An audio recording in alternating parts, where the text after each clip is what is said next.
প্রিয় দর্শক, আসসালামু আলাইকুম ওয়া রাহমাতুল্লাহ।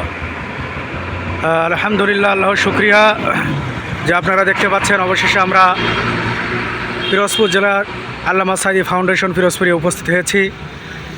ঈদ উল ফিতরের নামাজ পর আমরা কয়েকজন এখানে এসেছি আল্লামা সাঈদী রহমতুল্লাহ আলাইহির কবর জিয়ারতের উদ্দেশ্যে। তার পূর্বে আপনাদের দেখাচ্ছি আল্লামা সাঈদী ফাউন্ডেশনের কিছু খণ্ডচিত্র। আপনারা দেখতে পাচ্ছেন গেটে আল্লামা সাঈদী ফাউন্ডেশন 1996 সালে প্রতিষ্ঠা করেছিলেন। এখান থেকে আজ অসংখ্য আলেম হাফেজ, এখানে কয়েকটি ধারা রয়েছে ফাউন্ডেশনের, আল্লামা সাঈদী ফাউন্ডেশন কয়েকটি প্রতিষ্ঠান রয়েছে। এই গেটের থেকে আমরা নামছি। তো এই ফাউন্ডেশনের যে প্রতিষ্ঠানগুলি রয়েছে সেই প্রতিষ্ঠানগুলি আমরা এক নজরে দেখে নিই।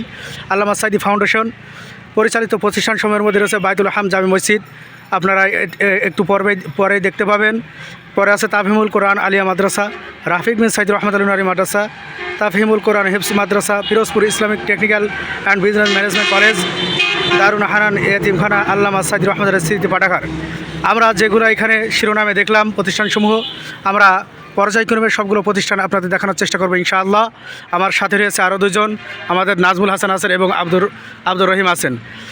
সম্মানিত দর্শক প্রিয়, আপনারা দেখতে থাকুন। আমরা ভিতরে ঢুকে মসজিদ, বাইতুল হাম মসজিদ সহ আল্লামা সাঈদী প্রতিষ্ঠিত এখানে যে সমস্ত প্রতিষ্ঠানগুলি রয়েছে, আমরা সর্বপ্রকারের সমস্ত প্রতিষ্ঠানগুলি দেখাবো।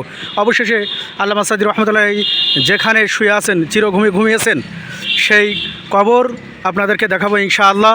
যথাসাধ্য যতটুকু পারি আমাদের চেষ্টার সাধ্য অনুযায়ী আমরা চেষ্টা করব আপনাদেরকে সম্পূর্ণভাবে তুলে দেখানোর ইনশাআল্লাহ।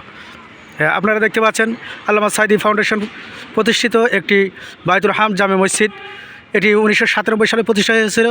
আর প্রতিষ্ঠাতা আমাদের কলিজার টুকরা আল্লামা সাঈদী রহমতুল্লাহ তিনি নিজেই ছিলেন। এই দেখতে পাচ্ছেন সেই মসজিদটি, দোতলা একটি মসজিদ, খুব সুন্দর একটি মসজিদ। এখানে এসে আমরা শুকরানা 2 রাকাত নামাজ আদায় করেছি এবং সাথে সাথে আমাদের যে জহরের নামাজ ছিল সেই জহরের নামাজও এখানে আদায় করেছি। অবশ্য জামাতে আদায় করতে পারিনি।